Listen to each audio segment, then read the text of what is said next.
Working our way up the body, now we're going to start to work on the pecs right here, okay? So, our programming calls for 2, 2, 4, so it's going to be 2 pivots, 2 pulls, 4 times through. So for me to assist on the first one, what I'm going to do is I'm going to have a hand back here, and I'm going to be working in the pec right there, okay?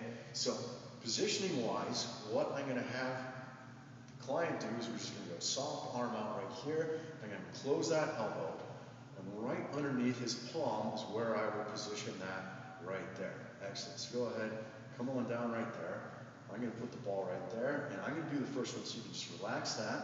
So we're working with him. I've got a decent amount of compression. I'm going to take a deep breath in, release, pivot. Good. Move the ball and muscle. Deep breath in, release, and pivot. Good.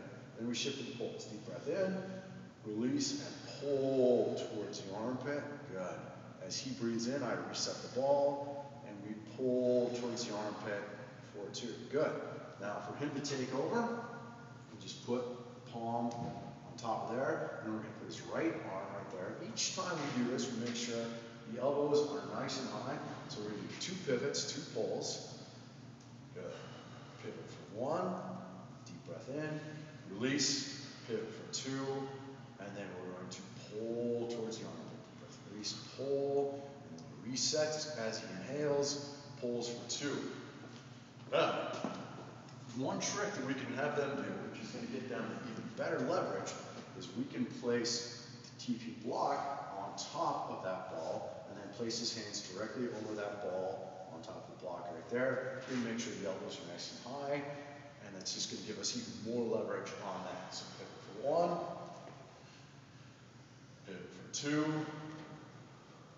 good, and then the pulls, good. 2, all right. So that would be our 3rd cycle. So we're going to go through a 4th one, so 2 pivots and 2 pulls. Good. 1, deep breath, release and pivot for 2. Deep breath, release and pull towards that armpit. Good. Deep breath, release, pull towards the armpit. Great job. You can set that down. Grab, good. Go ahead, roll those shoulders out. All right. Good. How's that feel? Cool. All right. So looking at him, okay, again, we can just sort of see position-wise. Hopefully the camera picks it up. You can see a difference in shoulder positioning.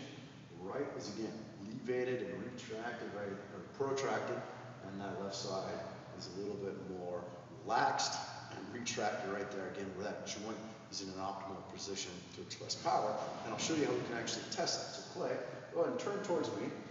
And what you do is stick your left arm out and make a fist. And I'm going to press on in different directions.